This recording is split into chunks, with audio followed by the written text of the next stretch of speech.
娱乐圈一堆人聊理想型，嘴一张就是善良有趣，三观一致，听多了真困。赵丽颖这回倒好，直接把男版自己搬上台，还点名霍建华，我觉得吧，这才像个活人说出来的话。欢迎大家来到我们的新兴消息频道。说实话，我第一次看到那个采访片段，是刷手机刷到半夜，正打算关机，结果他一笑，说霍建华老师会更靠近一点，我一下精神了。你看啊，这话说的不刺激，但倍儿有劲儿，既不卖腐，也不遮遮掩掩，就是单纯夸一句沉稳、靠谱，让人安心。这不比某些人挂在嘴边的他人很好，大家都是好朋友有用多了。而要说赵丽颖这人，从草根一路卷到顶流，靠的也不是嘴甜。人家出道那会儿，真就是跑龙套，演配角起步金婚，春去春又回那种，都能翻出他影子。那会儿他连个专业院校的标签都没有，放娱乐圈就是野生选手，结果硬生生把自己干成拼命三娘，这一点你再不服也得服呗。我就纳闷了，很多人讨论他的理想型，总爱往 CP 粉那边带，说是不是霍建华，是不是冯绍峰，是不是林更新。可你要真细看他这几年说的话，他一直在强调幽默，踏实，能扛事，不逃避问题。用北京话说，就是的像个爷们儿，不是那种嘴上说爱你，转头人没眼的那种。他之前在访谈里说过，年轻时候喜欢高大帅气、有责任感的男生，这话挺直白。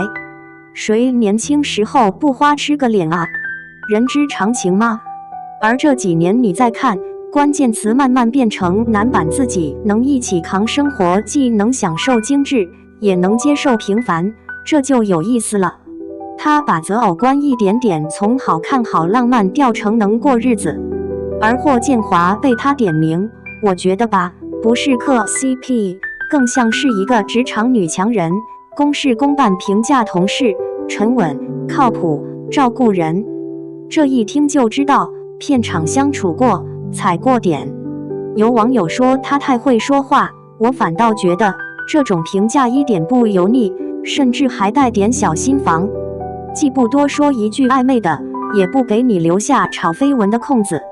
说到底，他在娱乐圈摸爬滚打这么多年，最不缺的就是看透还保持礼貌的能力。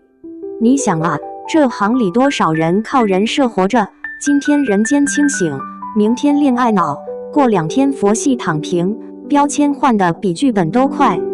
而他这一套，基本就是从头到尾一个主线，踏实干活，少说废话，感情上别糊弄。我身边有姑娘看完那个采访，跟我吐槽说，现在男人一个个嘴上会说我会一直在，结果真到了扛事的时候，全装哑巴。他就挺羡慕赵丽颖的态度，不追求那种电影里撒玫瑰花、放烟花的浪漫，而是要一个能陪自己在家拆快递、刷碗、熬夜背台词的人。听着很土，但你细一品，这才是生活啊。而话说回来，他说理想型是男版自己，这个说法挺狠。啥意思？就是你的像我一样扛得住苦，受得了累，有自我节奏。他本身就是从农村到北漂再到红遍全国的一个人，生里该见的难堪都见过。这样的女人早就知道，光鲜亮丽那点东西全是滤镜。没责任心的帅哥再好看也撑不过3集。有人问我，赵丽颖这叫不叫择偶现实？我说，现实怎么了？咱普通人找对象不也一样？谁还真指望天天给你弹钢琴、写情书？房租到期，父母生病，孩子半夜发烧，这些麻烦事儿堆一起的时候，你指望谁？指望那种只会说亲爱的别担心的了吧？你看他经历过婚姻，当过妈，从激情走到鸡毛蒜皮，他那套标准自然会越来越靠近能一起解决问题的那种人。再说霍建华，人家这几年基本半隐退状态，很少抛头露面，不炒作不秀存在感。你说他选一个沉稳又靠谱的男同事来做例子，也挺合逻辑。两个人拍《花千骨》的时候是2014年前后，那会儿各自事业都在往上冲。媒体报道里老说他在片场节奏稳，对戏认真，还帮他调节状态，这种感觉在演员圈子里挺吃香的。而外界爱磕糖，那是外界的事。他这回回答，我觉得更像是在借一个熟悉的名字，讲自己心里的那种安心感。他说拍戏时很照顾人，给人一种很踏实、很安心的感觉，这其实就是重点。很多女人选伴侣，说白了就是图个安心。你再看他演的那些角色，知否李明兰幸福到万家的和幸福，哪个不是一边受气一边扛？戏里戏外有点融在一起。我就老觉得他身上那种劲儿，在娱乐圈挺不合群的。别人上访谈80%是营业，他上去常常会脱口而出些实话。早期说自己不是科班出身，很多东西要现学，后来又说我不想被人设绑架，我就是个普通人。这种话吧，在公关眼里可能有点没包装，但在普通观众心里，那叫有血有肉。而这次理想型的讨论，把一个老生常谈的问题又拉回现实层面。你看那么多节目爱问女明星喜欢什么样的男生，结果回答一堆抽象词。赵丽颖说男版自己，相当于把标准甩回自己身上，你要什么样的人，就先成为什么样的人。这话听着像鸡汤，其实特别冷静。很多人嘴上说要找成熟稳重，自己天天做的跟8点档狗血剧一样，那不是闹腾吗？说实在的，我这几年看娱乐圈八卦，看的人都木了。谁跟谁恋爱，谁跟谁离婚，谁又发互相祝福的声明，剧本都一个样。而赵丽颖身上有意思的地方在于，她不太爱拿感情当人设卖。离婚那会儿，双方也就简短一句已完成相关手续，未来以孩子抚养为重，没拉郎配，也没甩锅，干脆利索，挺赵小刀的风格。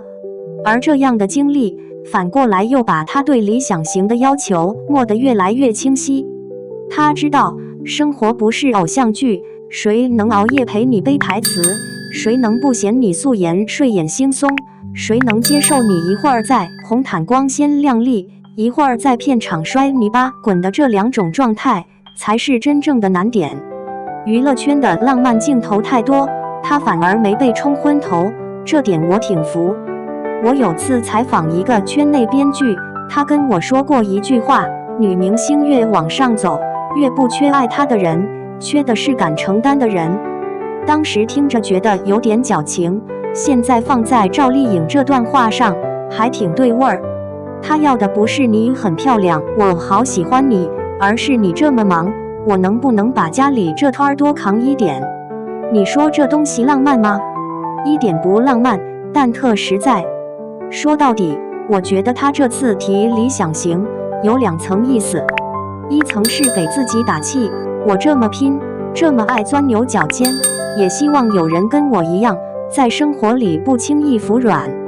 另一层是给那些还沉迷霸总文学的女孩提个醒，别光看对方会不会说情话，多看看他遇到麻烦是躲还是扛。霍建华这个例子只是一个影子，真正的重点是那几个关键词：沉稳、靠谱、责任心。而在这个光怪陆离的娱乐圈，有人愿意这么干巴巴地聊内核，其实挺少见。别人忙着搞梦中情难人间、恋爱脑人设，他在那儿说男版自己，说能接受平凡日常。有观众说他人间清醒，我觉得这仨字没夸大。一个人能在最浮躁的行业里始终把标准放在内在和责任上，本身就挺难。说实话，我从不觉得他是那种会被爱情冲昏头的人。他可以认真爱，但也能在爱不下去的时候干净收场。理想型对他来说就是一个参考系，而不是救命稻草。这样的女人，哪怕单着也不会怕。而要真让她遇上那个难板自己的人，那俩人在一起，大概率就是那种不吵不闹，却能把日子过得很稳的组合。话头收在这儿，我就一句话送给还迷茫的朋友：别老盯着别人理想型长啥样，照照镜子看看自己像啥样。赵丽颖说难板自己，咱普通人也可以来个理想型，是更靠谱一点的自己。听着有点狠，但这才是成年人谈感情该有的自觉，剩下的交给缘分就行了呗。